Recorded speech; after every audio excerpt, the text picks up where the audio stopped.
Tudo bem com vocês, pessoal? Mais uma semana a gente tendo nossas aulas aqui online, né?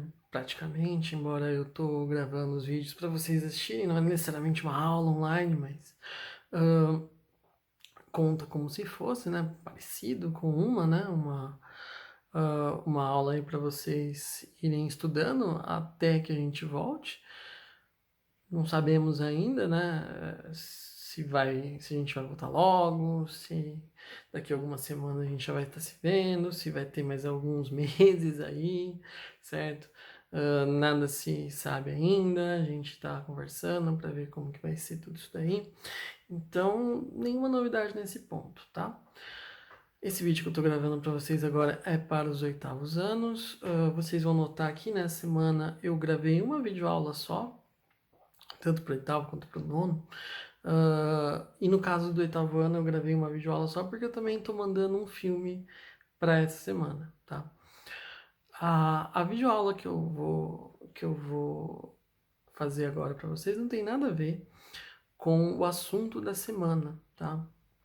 Tem a ver com o assunto da semana passada, que foi o Marquês de Pombal. Então, pega lá o texto, né? Se tem alguma dúvida, se ficou alguma coisa aí para trás, se não entendeu nada, a gente vai entender agora, tá? Eu vou explicar um pouquinho sobre quem foi esse cara chamado Marquês de Pombal, né? Uh, o texto dessa semana, ele vai falar sobre a Revolução Inglesa, que é um assunto muito longo, muito difícil, é, e não dá para falar de uma vez só. Então, o que eu vou fazer? Eu vou gravar vídeos na próxima semana falando sobre a Revolução Inglesa, que é um dos primeiros assuntos difíceis do ano, tá?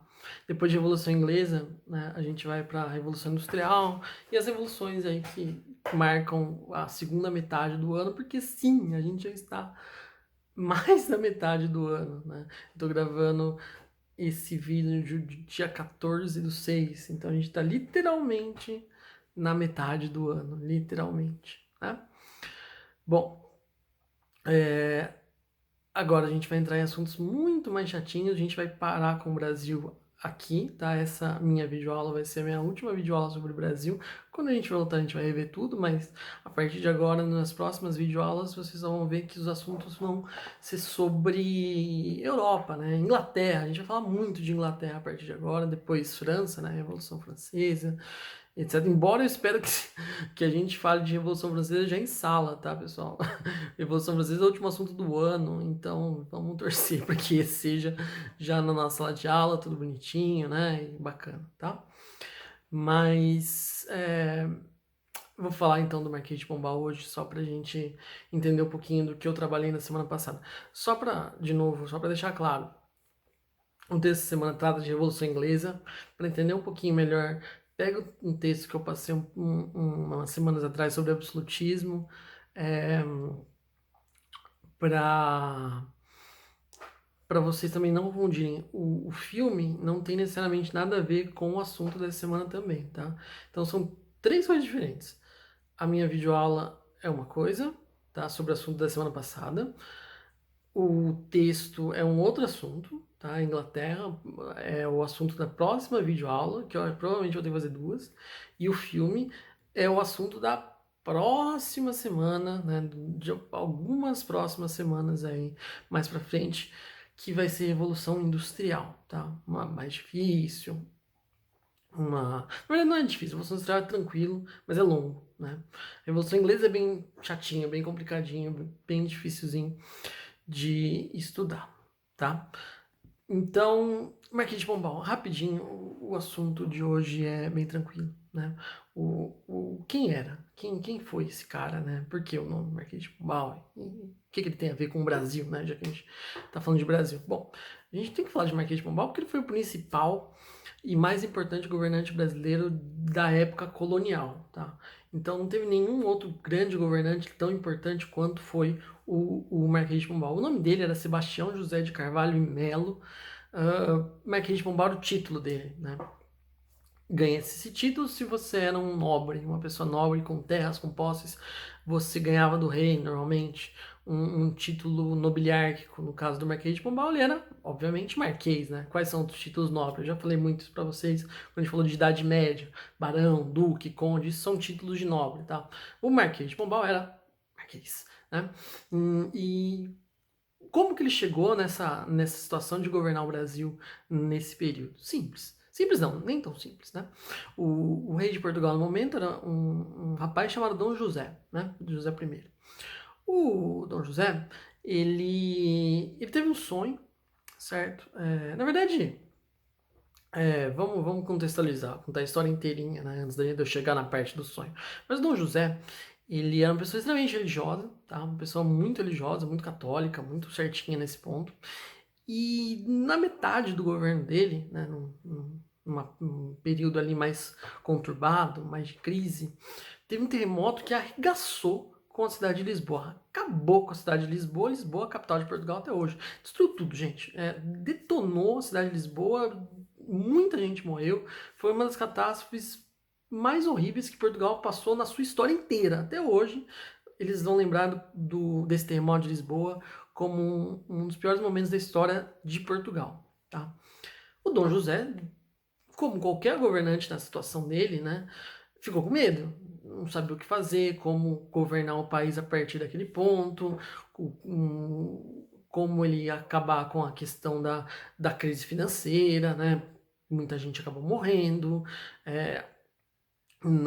os negócios acabaram falindo, certo? Uma tragédia enorme, né? Uma tragédia drástica para Portugal naquele ponto, tá? Portugal estava precisando de muito investimento, Portugal estava precisando cuidado daqueles que estavam feridos, estava precisando enterrar quem estava morto, muita coisa para ser resolvido pelo Dom José.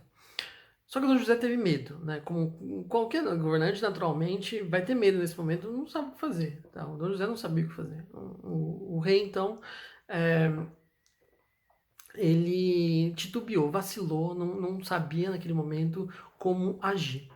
É nesse momento que ele vai entregar o governo para o Marquês de Pombal? Mais ou menos. Tá? Também nesse mesmo tempo, tá? E aí, acredite ou não no que eu vou contar agora, mas foi a versão dada pelo Dom José, tá? Ele contou que ele teve um sonho, né? E nesse sonho, Nossa Senhora apareceu para ele no sonho e disse que ele tinha uma missão, né? E deu uma missão para o Dom José. Isso é ele contando, tá? E qual era a missão? Né? Qual a missão que Nossa Senhora deu para o rei de Portugal, Dom José? A missão era construir um convento. Tá? Um convento, o que é um convento? Um convento é como se fosse um claustro, é um local de moradia, normalmente para freiras, né? É um local de oração, certo? Então é um local desse. Né? E disse o Dom José que no sonho Nossa Senhora deu essa missão para ele. Tá? Construir um convento, e esse convento tinha que ser na cidade de Mafra, cidade de Mafra, em Portugal. E aí o Dom José, né, talvez usando essa história como uma forma de escapar da responsabilidade dele do terremoto, ou como de fato ele acreditava que aquilo tinha acontecido, né, fé e tal, ele vai simplesmente pensar no seguinte: não, mais importante de tudo foi a missão que Nossa Senhora me deu, que é de construir esse convento. Então ele vai passar dia e noite nessa missão de entregar e de fazer esse convento em homenagem ou em resposta à missão que Nossa Senhora acabou dando a ele nesse sonho que ele contou. De fato, se vocês procurarem na internet, se quiserem pausar o vídeo agora um minutinho e olhar o convento de Mafra, vocês vão ver o tamanho, é belíssimo, lindíssimo. Ele de fato fez um convento espetacular, maravilhoso, em homenagem a esse sonho que ele disse que teve com a Senhora lá, que deu essa missão para ele, né?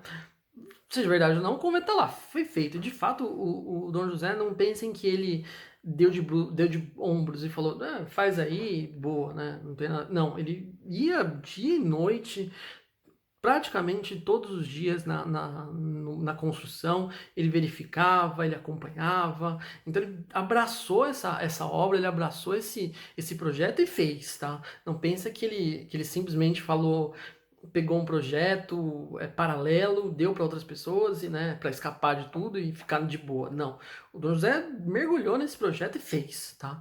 Tá lá, tá lindíssimo até hoje. Procura no Google aí imagens para vocês, Convento de Mafra, e aí vocês vão ver imagens, vão ver fotos do convento que tá em pé até hoje lá, lindíssimo, enorme, maravilhoso, tá? Então, ele de fato abraçou esse projeto. Agora, quem vai governar Portugal e quem vai governar o Brasil, né? O que vai acontecer?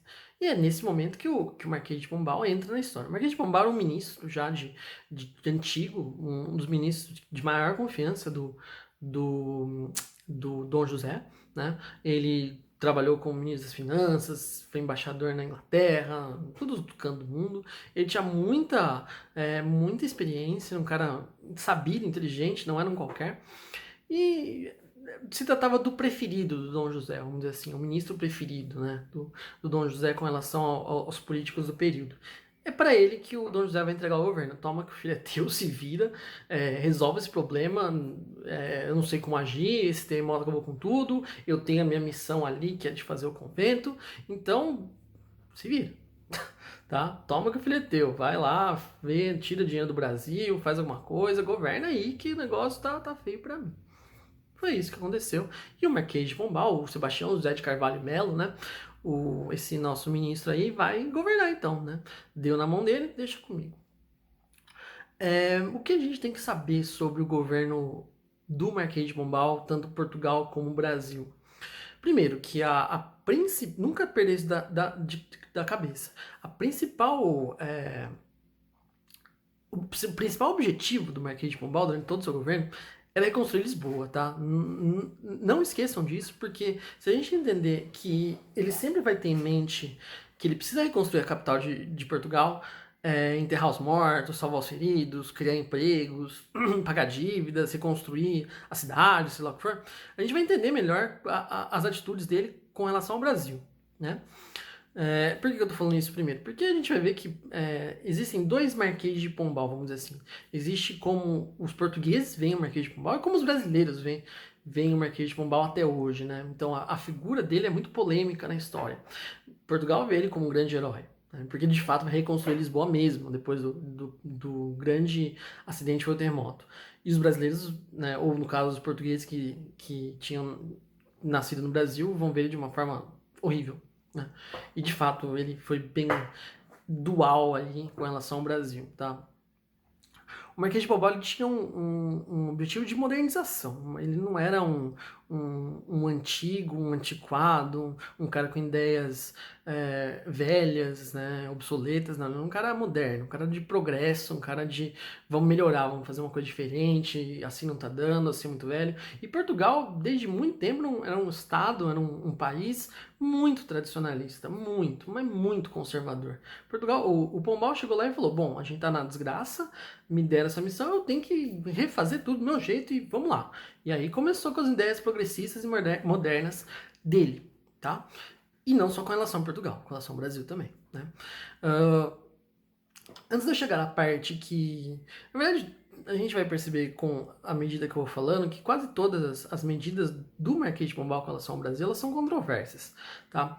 Mas eu vou comentar umas, né, só pra gente dar uma esquentada ali no nosso papo e depois vou chegar nas mais graves, vamos dizer assim, mais controversas. A primeira das medidas que eu gosto de citar é quando ele proibiu o uso de outras línguas no Brasil. Isso foi importante, por um lado, mas foi complicado por outro, tá? Como assim proibiu o uso de outras línguas? O Pombal estabeleceu que no Brasil só poderia se falar português, ponto, acabou. Naquela época, gente, vocês podem estar falando, grande coisa. Grande coisa. Foi mesmo. Foi uma grande coisa, porque no Brasil, naquele momento, se falavam diversas línguas, né? O Tupi-Guarani era usado em várias regiões, outras línguas tribais, o espanhol em alguns cantos, tá? O holandês no Nordeste, né? Desde a época da invasão holandesa, ainda tinha algumas pessoas que falavam holandês ali. Então você tinha vários idiomas que eram falados no Brasil, mas no geral, né? Já aproveitando, tinha uma língua chamada Inhengatu, tá? Era o nome da língua que era mais falada no Brasil. Outro nome, outro termo para o Inhengatu era língua geral, tá? Que era uma mistureba, vamos dizer assim, uma mistureba de português, línguas indígenas, o espanhol, né? Que todo mundo falava ali, meio que todo mundo conseguia se entender com esse Inhengatu. Tá? Essa língua geral ali, era isso que mais se falava no Brasil. 60% falavam em Ingatu, 60% falavam língua geral e 40% só falavam português, tá? Se a gente fosse dividir assim, né? Então tinha muito mais gente que falava essa língua aí geral, essa mistureba aí toda, do que de fato o português.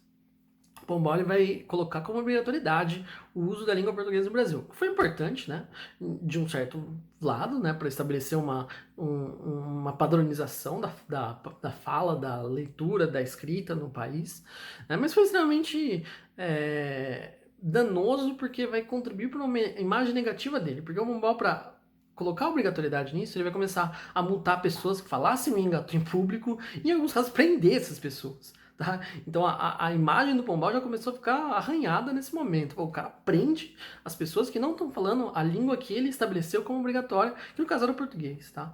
Eram multas nas primeiras vezes, mas se você pegou repetidas vezes falando o Engatu, falando a língua geral, prendi o cara, certo? Então já começa por aí um problema da imagem do Marquês de Pombal com relação ao Brasil. Né, ele ter colocado essa questão da língua portuguesa como obrigatoriedade no país. Tá? Segundo, talvez a medida que vocês já conheçam, né? Eu não cheguei a comentar necessariamente sobre isso antes com relação ao Pombal, porque a gente não tinha entrado no assunto, mas eu falei sobre isso em uma aula anterior. O Pombal ele criou um imposto muito famoso muito famoso na história do Brasil, chamado derrama. Eu falei sobre a derrama numa aula anterior, quando a gente falou sobre ouro, né? E eu disse que foi o imposto mais violento da história do Brasil. Não sei se vocês vão lembrar. Pega a aula anterior aí pra vocês lembrarem. Eu disse que a derrama ganhou esse nome, né? Esse derrama é um nome popular. O nome oficial do imposto era finta. Mas derrama porque era um derramamento de sangue, da forma que ele era cobrado. Né? As casas eram invadidas, eles destruíam as casas para procurar o ouro em pó, etc. Quem criou esse imposto foi o Marquês de Pombal. Tá? E agora a gente consegue entender por que Portugal estava desesperadamente procurando ouro. Né? E esse motivo é o terremoto de Lisboa. Tá? Só que fez com que a imagem do Marquês de Pombal no Brasil fosse abaixo da terra, praticamente. Né? Já não gostavam muito dele por outras medidas ali. Com relação a isso, aí piorou de vez, certo? Quando ele criou esse imposto extremamente violento, extremamente cruel, de literalmente invadir a casa das pessoas, destruir a moradia das pessoas para pegar esse ouro e etc. Mas, né, de uma forma ou de outra, ele de fato pegou esse ouro e acabou reconstruindo a cidade de Lisboa de uma forma muito bem sucedida. Ele conseguiu usar o ouro brasileiro para fazer com que o objetivo dele fosse alcançado em Portugal. Por isso as pessoas amam o Marquês de Pombal. Ele tinha um objetivo e concluiu o objetivo dele de uma forma super, super satisfatória. Então, Portugal, o cara é ídolo, santo, herói praticamente. Brasil não, né? E não para por aí, hein, gente? Então a gente já tem 2 pontos. A obrigatoriedade do português e a criação da derrama. Ainda assim, mesmo esses 2 pontos já sendo complicados, a gente vai ter algumas outras coisas aí que o Pombal vai fazer com a nação do Brasil que vão ser, no mínimo, polêmicas. A próxima, ele vai mudar a capital do Brasil. Né? Por que eu digo que necessariamente polêmica é essa? Não é que necessariamente é polêmica, mas fez com que principalmente estados do Nordeste ficassem um pouco contra essa decisão, porque vai tirar de vez, né, o centro das coisas do Nordeste, que desde o começo praticamente do descobrimento, o centro do Brasil era o Nordeste, certo? Com a produção do açúcar, com a Bahia, com Salvador sendo capital, agora não vai ser mais, né? Não só eles já tinham perdido o centro econômico do Brasil para o Sudeste, para o interior do Brasil ali, por causa da mineração, aquela época era da mineração, então já não era mais o centro econômico, o açúcar no Nordeste, já agora vai ser o ouro no Sudeste, no interior do Brasil, em Minas, como agora eles também vão perder o centro político, né, de dominância, de decisão, que era Salvador. Então já perderam o centro econômico para a região das Minas, agora também vão perder a capital para o Sudeste, certo? O Brasil teve 3 capitais na sua história. A primeira capital do Brasil, a gente já sabe, eu já comentei com vocês, foi Salvador, né? E foi escolhida simplesmente por questões geográficas. Era mais perto de Portugal, tá? Se viesse em linha reta. Então, escolhido só por isso. Né? A segunda capital do Brasil vai ser o Rio de Janeiro, tá? E a terceira, Brasília, e tá até hoje. Só desses 3, tem que lembrar as 3, pelo amor de Deus, né? Então, Portugal escolheu Salvador primeiro, né? Centro da produção do açúcar, mais perto de Portugal, certo? Uma região ali central, economicamente falando. Agora vai mudar para o Rio. Aí vem a pergunta, né? Mas se o centro econômico do Brasil nessa época era Minas Gerais, né? Vila Rica, né? Uma cidade muito importante ali do ouro, etc. Tal, São João del Rei, Mariana e por aí vai.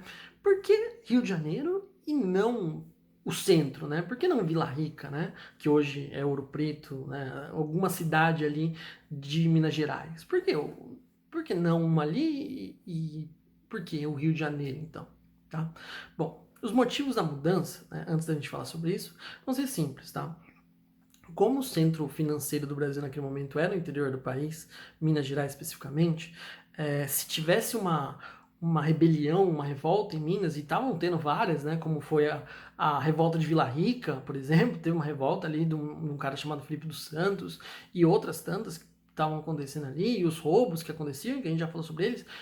Imagina para mandar uma tropa da capital até o interior do Brasil para acabar com essa revolta, com essa rebelião. Quanto seria demorado, quanto seria complicado. Então, em vez de estar longe, vamos trazer o centro para pelo menos, se não for no lugar da questão econômica, perto, né? Que no caso vai ser o Rio. Agora, então, por que o Rio, que tudo bem, é perto, mas não é lá no lugar? Porque eles queriam conservar um porto, né? Então vamos ficar mais perto, mas ainda assim não vamos perder o nosso porto. Né? Vamos continuar com a nossa saída para o mar para desaguar para Portugal e assim sucessivamente, quando a gente precisar das mercadorias e tal, o ouro, né? Desaguar para lá. Né? Então a questão foi essa. Bahia, Salvador está muito longe do centro econômico do Brasil naquele momento, que era Minas Gerais, certo?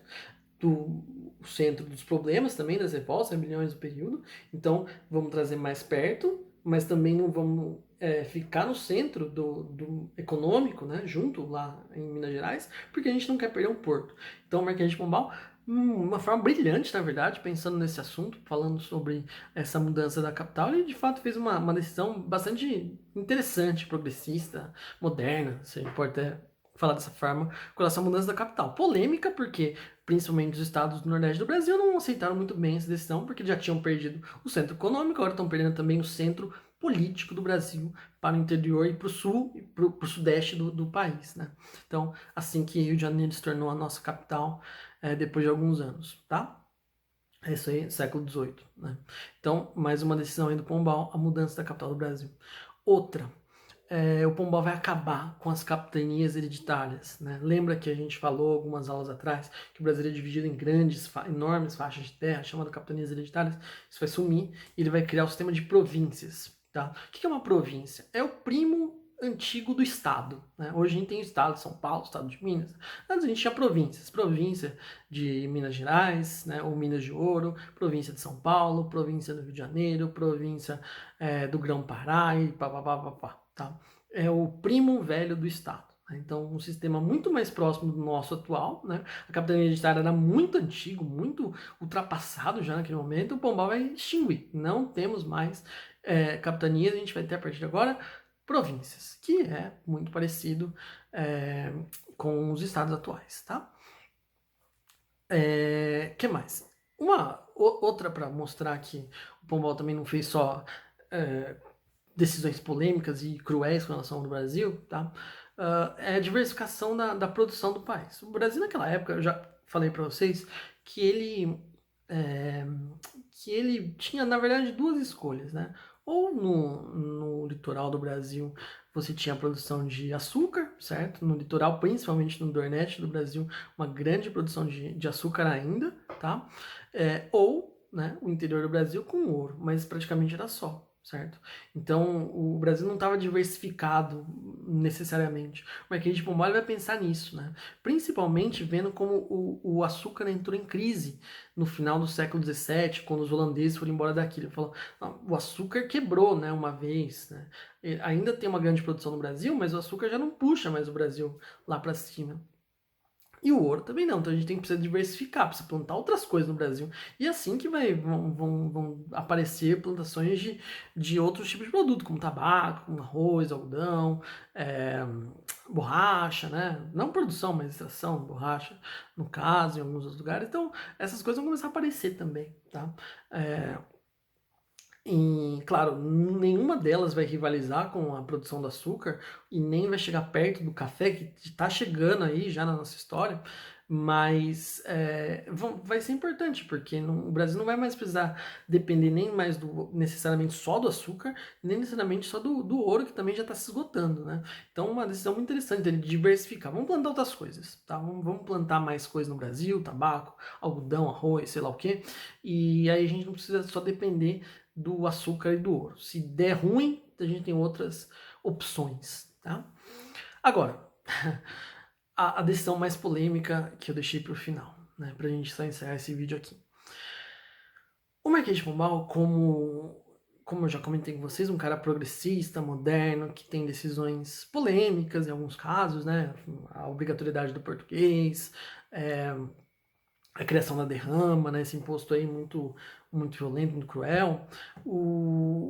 Ele também tinha ideias muito progressistas com relação à religião, né?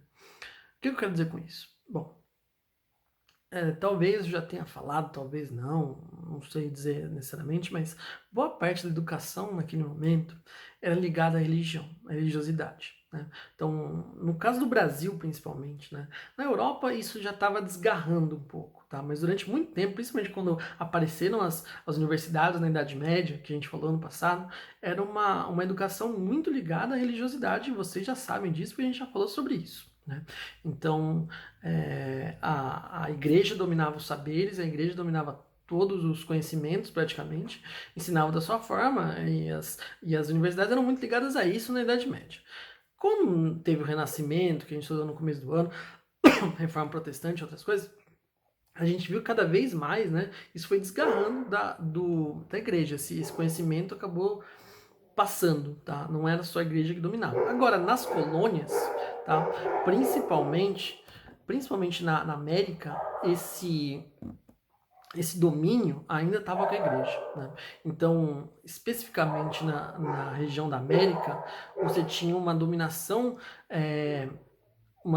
intelectual muito ligada à religiosidade. Quem eram os professores naquela época, por exemplo, no Brasil? A maior parte, gente, eram os padres, né? Especificamente os jesuítas. Falei para vocês os jesuítas algumas aulas atrás, quando eu falei dos jesuítas e dos bandeirantes, né? Os jesuítas necessariamente vinham para o Brasil com o objetivo de ensinar índio, né? Ensinar religião para os indígenas.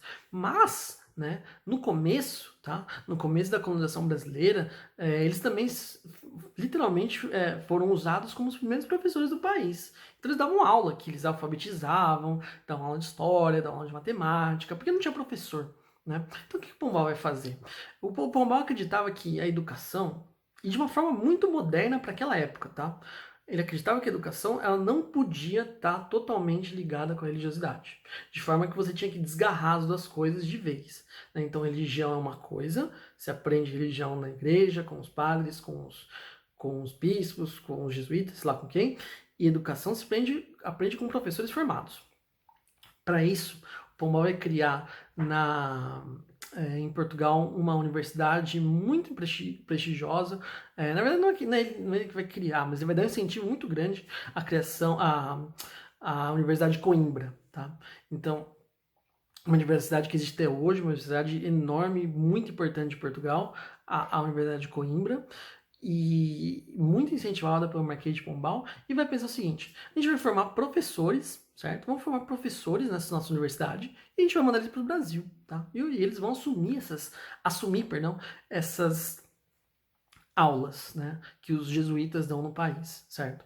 E aí ele vai expulsar os jesuítas do Brasil com esse projeto, tá? Vai embora, jesuítas, vocês não podem mais ocupar os cargos de ensino no Brasil, vocês não podem mais ensinar as pessoas. A gente tem um projeto agora de tirar do domínio religioso a educação, certo? Então vocês não podem mais dar essas aulas e a gente vai tirar vocês da colônia. Ele tirou os jesuítas de todas as colônias portuguesas, não só do Brasil. Ele expulsou os jesuítas do Brasil e falou: vocês dominam o ensino e não é mais esse o nosso objetivo. A gente vai formar pessoas aqui em Portugal e vai mandar para o Brasil para dar essas aulas. Tá. Porém, né, o plano muito bom, faz muito sentido, a religião de fato não pode estar totalmente ligada com a educação mesmo, né, as coisas têm que ser separadas, tá? Só que o problema é, quando ele formou esses professores, ninguém quis vir para o Brasil, tá? A Universidade de Coimbra formou, de fato, muitos profissionais de educação, mas pouquíssimos acabaram vindo para o país. Resultado disso, a educação brasileira teve um atraso que a gente calcula de mais ou menos uns 50 anos devido a essa decisão muito controversa do Marquês de Pombal. Por que eu digo controversa e não ruim? Porque os objetivos eles eram muito certos, a motivação dele fazia muito sentido, porém a execução dele foi desastrosa, certo? Então, até hoje, educadores no Brasil discutem a nosso atraso, nossa defasagem histórica educacional.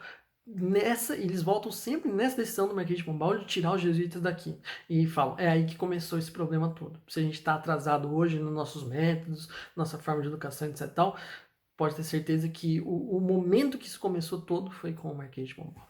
Tá? E aí que a gente vê que hoje se fala em Marquês de Pombal, ele, né, odiado no Brasil. Porém, em Portugal, ele foi um grande ídolo, porque ele fez a mesma coisa lá. Expulsou os jesuítas, só que lá o negócio deu certo. Né? Lá tinha os professores formados na escola, na Universidade de Coimbra, que pegaram essas aulas, que modernizaram o ensino e fizeram um ensino brilhante lá. O mesmo não aconteceu no Brasil. Tá? Então, por isso a gente tem dois Marquês de Pombal, o herói em Portugal e o não vou dizer o criminoso, mas o vilão no Brasil, tá bom, gente?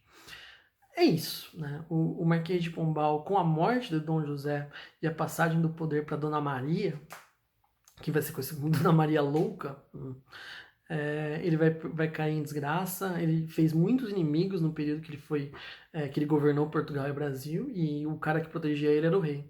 Quando o rei morre, ele cai em desgraça. Dona Maria já não gostava dele, vai literalmente banir ele para a propriedade que ele tinha. Ele vai morrer lá, afastado de todo mundo, em desgraça praticamente, né? Mas ele é o símbolo de uma época moderna de Portugal. Muita gente lembra com saudosismo da época do Marquês de Pombal. Beleza? Então esse é o maior e mais importante governante da história do Brasil colonial, tá bom? A gente vai dar um tempo com o Brasil a partir de hoje, tá? E nas próximas aulas a gente vai falar de Inglaterra, né? Então vejam o filme, leiam o texto e é isso aí. Valeu, galera!